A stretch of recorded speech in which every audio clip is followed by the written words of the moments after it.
Have you ever paused to consider the question, could religious beliefs be perceived as delusions? This intriguing query invites us to delve into the heart of religion, to question the extraordinary narratives that form the bedrock of our faiths. Are these narratives manifestations of divine truth, or could they be products of delusion? The line between faith and delusion is thin and blurred, and exploring it requires a delicate balance of respect and scrutiny. As we explore this question, remember that our goal is not to belittle anyone's faith, but to inspire introspection and open dialogue. We begin our exploration with a familiar childhood belief: Santa Claus. In many cultures, the jolly figure of Santa Claus is an integral part of festival celebrations.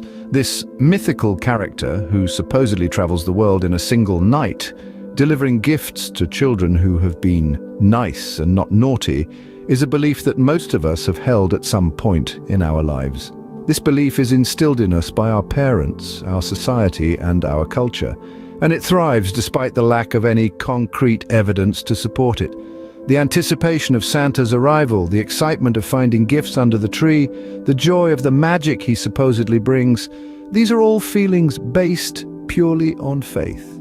Now consider this, isn't this scenario strikingly similar to religious beliefs? Many of us grow up with certain religious beliefs, taught to us by our parents and reinforced by our society. These beliefs often involve supernatural beings, divine interventions, and the promise of rewards or punishments, all based on our actions. Just as with Santa, these religious beliefs are held with conviction despite a lack of empirical evidence to support them. The faith we place in these religious beliefs, much like our childhood belief in Santa, is often unshakable. Even when faced with contradictory evidence, we hold on to these beliefs because they are deeply ingrained in us, because they give us comfort, and because they are a part of our identity. These beliefs are not the result of rational thought or scientific inquiry, but rather they are a product of cultural and societal conditioning. So it begs the question, is this faith in the supernatural, this belief in something for which there is no empirical evidence, a form of delusion? Are we as a society deluding ourselves by placing our faith in the unknown, the unproven, and the unfathomable? Just like the belief in Santa, could the belief in religious figures also be a product of societal and cultural conditioning? Consider the story of the golden plates and the lost Jewish civilization in America. This tale, as recounted by Joseph Smith in the early 19th century, is a captivating one. It tells of Smith's discovery of golden plates hidden in a hillside in upstate New York. These plates, he claimed, were inscribed with a form of ancient Egyptian and contained the religious history of an ancient Jewish civilization in America. Now, this is where things get interesting. Joseph Smith asserted that he translated these plates with the help of divine intervention, producing the Book of Mormon, a sacred text of the Latter-day Saint movement.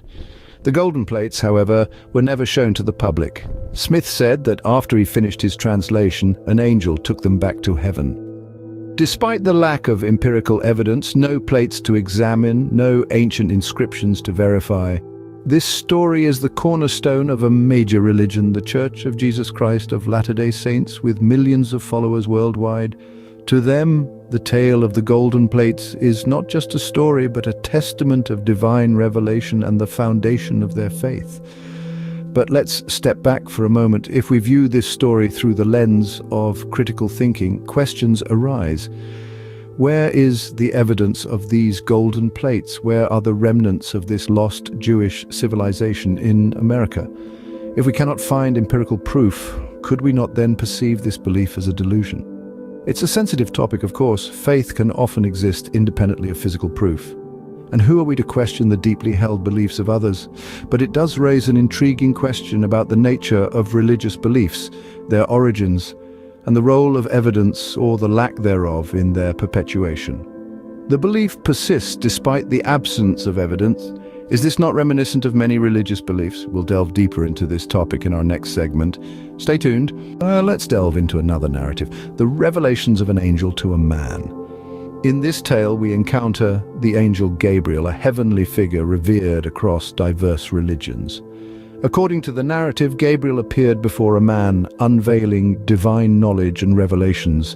The man, in awe of the angelic vision, accepted these revelations as absolute truths and disseminated them among his people. How does this narrative resonate with other religious beliefs? Intriguingly, it mirrors the common thread of faith in the unseen and unproven. Just as in the story of Santa Claus and the tale of the golden plates, the belief in these angelic revelations lacks empirical evidence. Yet it is accepted as true by many. Let's consider the nature of these revelations. They were beyond the realm of the physical world, in a realm that escapes scientific examination. The man did not present any tangible proof of the angel Gabriel's visit or the divine knowledge he purportedly received. His words, his faith were the sole evidence of this extraordinary event. This scenario might lead us to question, why would people accept such unproven narratives? The answer lies in the power of faith.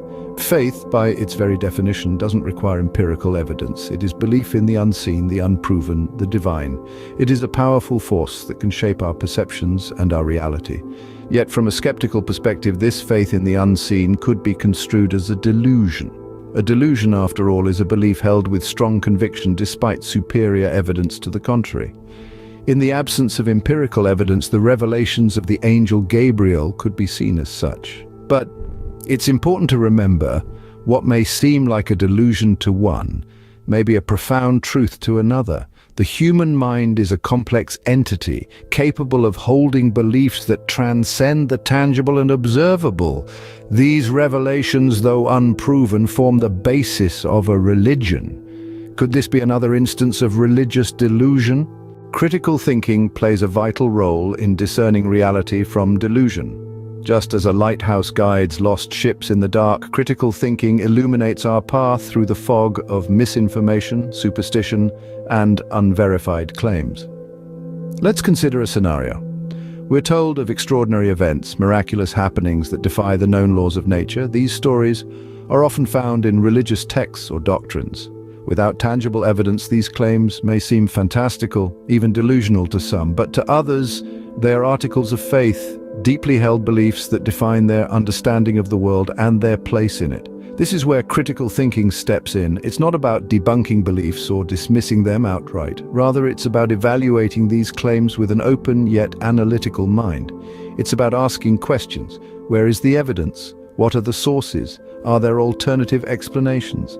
It's about understanding that extraordinary claims require extraordinary evidence. Critical thinking isn't the enemy of faith. Instead, it can strengthen it by separating the wheat from the chaff, the profound truths from the misleading myths. It allows us to engage with our beliefs on a deeper level, to challenge them, refine them, and ultimately understand them better. However, there's a caveat. The power of critical thinking is only as strong as our willingness to use it. We must be willing to question, to doubt, even to change our minds when presented with compelling evidence. This isn't easy. Our beliefs are often intertwined with our identities, our cultures, our communities. Questioning them can feel like questioning ourselves, but it's a necessary part of growth, of seeking truth, of striving for a clearer understanding of the world. So what happens when we apply critical thinking to religious beliefs? It's a complex question, one that doesn't lend itself to easy answers. But it's a question worth asking, a conversation worth having, because at the end of the day, isn't the pursuit of truth the ultimate goal of both faith and reason? Could the application of critical thinking lead us to view many religious beliefs as delusions? That's a question each of us must answer for ourselves, armed with our own critical thinking skills and our own pursuit of truth. We've explored some compelling narratives today. We've embarked on a journey through the realm of religious belief, examining how certain individuals and communities interpret and perceive their faiths. Our journey has taken us from the familiar story of Santa Claus, a tale deeply ingrained in many cultures, to the less-known narrative of the golden plates and the lost Jewish civilization in America, as relayed by Joseph Smith.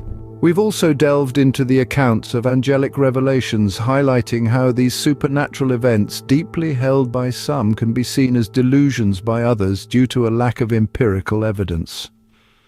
We've highlighted how the line between faith and delusion can sometimes blur, and how what one person sees as a profound spiritual experience, another might view as a fantastical event devoid of reality.